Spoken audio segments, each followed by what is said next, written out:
Hoje, a gente vai mergulhar numa das maiores batalhas de ideias da história, o grande confronto entre Sócrates e os sofistas, que disputavam, literalmente, o futuro de Atenas. Para começar, vamos pensar um pouco nisto aqui. Essa pergunta é o coração de todo o debate que a gente vai explorar. É uma questão que, olha, ecoa desde a Grécia Antiga e chega quentinha até os nossos dias, definindo duas formas completamente diferentes de ver o mundo. Mas, para a gente entender esse conflito, primeiro a gente precisa fazer uma viagem no tempo, voltar para uma Atenas que estava passando por uma transformação, assim, gigantesca. Então, lá no século V a.C., Atenas viveu uma verdadeira revolução. Aquela sociedade antiga, sabe, liderada por uma aristocracia de guerreiros, de repente foi substituída por uma democracia super vibrante e às vezes bem caótica. A vida agora acontecia na praça pública, na ágora. O debate político virou a nova arena. E aqueles valores antigos, bom, eles já não serviam mais. E bem no centro dessa mudança toda estava um conceito, a areté, que a gente pode traduzir como virtude ou excelência.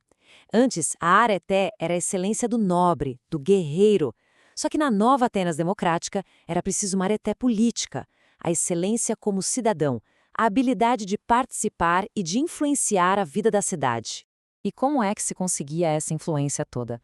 Através do logos, ou seja, da palavra, do discurso.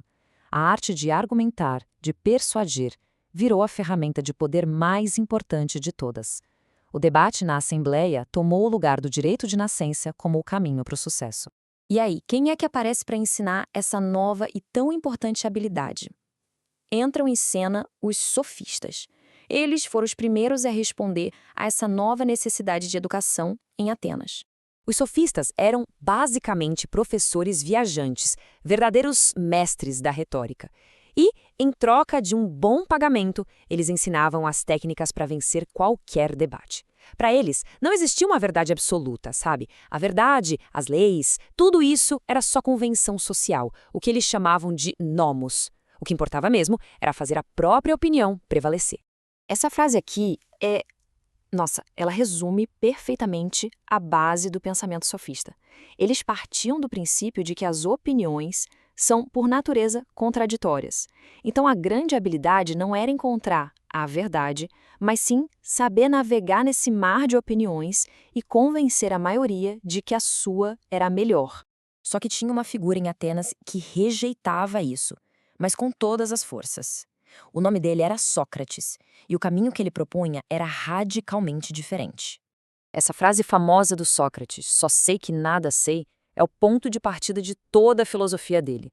Enquanto os sofistas se vendiam como donos do saber, a sabedoria do Sócrates começava justamente no reconhecimento da própria ignorância. E essa humildade intelectual era para ele o primeiríssimo passo na busca pelo conhecimento de verdade. Olha só essa comparação. Fica muito claro o abismo que separava os dois lados.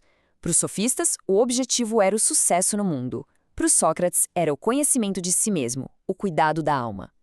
Para os sofistas, a verdade era relativa. Para os Sócrates, um ideal universal.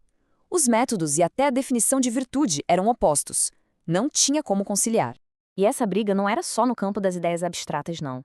Era uma disputa sobre a própria forma de educar as pessoas e de buscar o conhecimento. Ok, vamos entender melhor o método socrático. Ele tinha duas fases. A primeira era a ironia, a demolição. Com aquelas perguntas que não acabavam mais, Sócrates fazia a pessoa perceber que as certezas dela, na verdade, eram frágeis, cheias de contradição. Só depois disso é que vinha a segunda fase, a maiêutica, a arte de parir ideias. Com o terreno já limpo das falsas crenças, ele ajudava a pessoa a dar à luz ao seu próprio entendimento. E essa metáfora do parteiro é simplesmente genial. Sócrates não achava que o conhecimento podia ser ensinado de fora para dentro como se fosse uma mercadoria. Pelo contrário, ele acreditava que a verdade já mora dentro de cada um, só esperando para nascer. O filósofo, no caso ele, era só o parteiro que ajudava nesse nascimento. E não para por aí. Tem outra metáfora poderosa, a do médico da alma. Para Sócrates, a ignorância era como uma doença. O método de diálogo dele era tipo uma consulta. Ele ajudava o paciente a diagnosticar a própria ignorância e a participar da sua própria cura, que só viria através do autoconhecimento. Só que essa prática de sair por Atenas questionando tudo e todos, bom, Isso acabaria tendo um custo terrivelmente alto. A gente está no ano de 399 a.C. É aqui que o longo conflito entre Sócrates e a ordem estabelecida de Atenas chega ao seu clímax trágico. A acusação formal contra ele foi de corromper a juventude.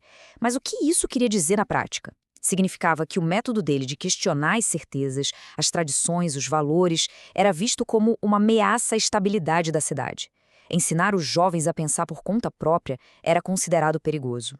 Na sua defesa, Sócrates não voltou atrás. Pelo contrário, ele dobrou a aposta. Ele reafirmou sua missão. Declarou que o seu propósito, que ele acreditava ser divino, era justamente esse: despertar os atenienses para que eles examinassem as próprias vidas e cuidassem da saúde de suas almas, em vez de se preocuparem só com riqueza e poder. E aqui está a grande ironia da história. Ao condenar Sócrates à morte, Atenas o tornou imortal. A sua execução acabou selando o seu legado, garantindo que as suas ideias, essa busca sem fim pela verdade, o autoexame, o cuidado com a alma, moldassem profundamente todo o pensamento ocidental para sempre. E assim, a batalha entre Sócrates e os sofistas nos deixa com essa questão fundamental. Qual é o verdadeiro objetivo da educação? É preparar para o sucesso prático no mundo ou é guiar as pessoas na jornada do autoconhecimento? Uma pergunta que continua tão urgente e relevante hoje quanto era lá na antiga Atenas.